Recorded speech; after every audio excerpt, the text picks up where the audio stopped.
Simba মনে মনে একটু কষ্ট পায়। এরপর সিম্বা বাকি সবাইকে পোকামাকড় খাবারের ব্যবস্থা করে দেয়। তারপর তারা সবাই মিলে হই হুল্লোড় করে পোকামাকড় খেতে থাকে। ওদিন রাতের বেলা সিম্বা তার বন্ধুদের সাথে শুয়ে শুয়ে আকাশের দিকে তাকিয়ে তারা দেখছিল। কিছুক্ষণ পর তার বাবার কথা মনে করে সে মন খারাপ করে আকাশের দিকে তাকিয়ে থাকে। তখনই তার শরীর থেকে একগুচ্ছ চুল পড়ে যায়। সকালবেলা সেই চুলগুলো নদীর পানিতে ভাসতে ভাসতে যেতে থাকে। ঠিক তখন একটি পাখি এসে চুলগুলো তার বাসা বানানোর জন্য নিয়ে যায়। তবে চুলগুলো শুকিয়ে যাওয়ার পরে আর তখন গাছের নিচে থাকা জিরাফটি গাছের পাতার সাথে চুলগুলো খেয়ে ফেলে। স্বাভাবিকভাবে সেগুলো গোবরে পরিণত হয়। যাই হোক, একটি পোকা জিরাফের গোবর নিয়ে যাচ্ছিল। এক পর্যায়ে সেগুলো ভেঙে গেলে সেখান থেকে চুলগুলো বের হয়ে পড়ে। বাতাসে উড়ে সেগুলো অন্য একটি জায়গায় চলে যায়। এরপর একদল পিঁপড়ে নিজেদের ঘর বানানোর জন্য পাতার সেই চুলগুলো নিয়ে গাছের উপরে যায়। ঠিক তখনই ওই গাছের ওখানে রফিকি বসেছিল। সে চুলগুলো হাতে নিয়ে বুঝতে পারে এটা সিম্বার চুল। সিম্বা এখনো বেঁচে আছে।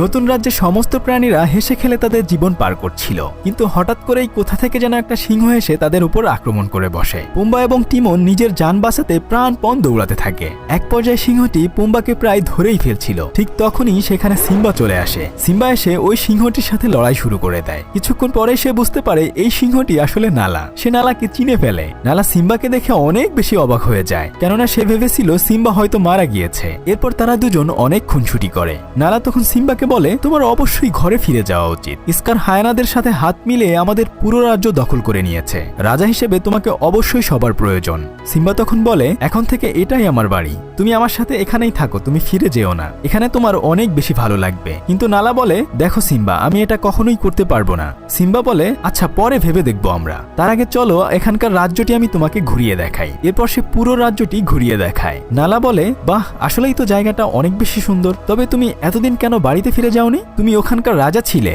সিম্বা তখন বলে, আমি কোনো রাজা নই, ওখানকার রাজা ইস্কার।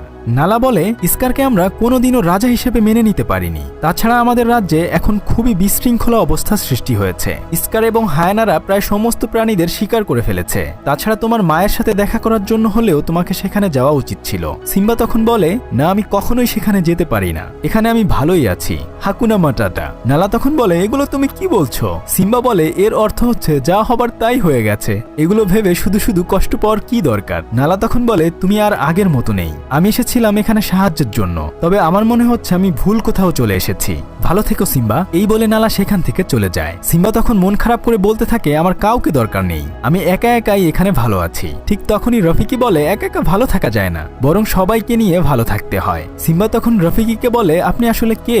আমি কি আপনাকে চিনি? রফিকি বলে, তুমি আমাকে চিনবে না, তবে তুমি তোমার নিজেকেও কিন্তু চেনো না। যাই হোক, আমি তোমাকে এবং তোমার বাবা সবাইকেই চিনি। শুধু তাই নয়, তোমার বাবা এখনো বেঁচে আছে। বাবার কথা শুনে সিম্বা অনেক বেশি অবাক হয়ে যায়। রফিকি তখন বলে, তুমি কি তোমার বাবাকে দেখতে চাও? তাহলে আসো আমার সাথে। সে তখন সিম্বাকে একটি নদীর ধারে নিয়ে পানির মধ্যে তার প্রতিচ্ছবি দেখিয়ে বলে, তোমার ভিতরেই তোমার বাবা বেঁচে রয়েছে। এরপর সিম্বা আকাশের দিকে তাকিয়ে তার বাবার কথা চিন্তা করতে থাকে। তার বাবা যেন তাকে বলছে, যাও সিম্বা, তুমি তোমার রাজ্যে ফিরে যাও, রাজ্যের সমস্ত প্রাণীদেরকে তুমি রক্ষা করো। এরপর সে সেই আগের সিম্বাকে খুঁজে পায়। বিশাল জোরে গর্জন দিয়ে নিজের উপস্থিতি সবাইকে জানিয়ে দেয়। এরপর সে নিজের রাজ্যের উদ্দেশ্যে যাত্রা শুরু করে। পথের মধ্যেই নালার সাথে তার দেখা হয়ে যায়। তারপর তারা দুজন মিলে অনেক পথ পাড়ি দিয়ে পাহাড়ের সেই উঁচু জায়গাটিতে আসে। কিন্তু সে চারদিকে তাকিয়ে দেখে সমস্ত কিছু কেমন যেন মলিন হয়ে গেছে। যেখানে সেখানে পশু পাখির কঙ্কাল পড়ে রয়েছে।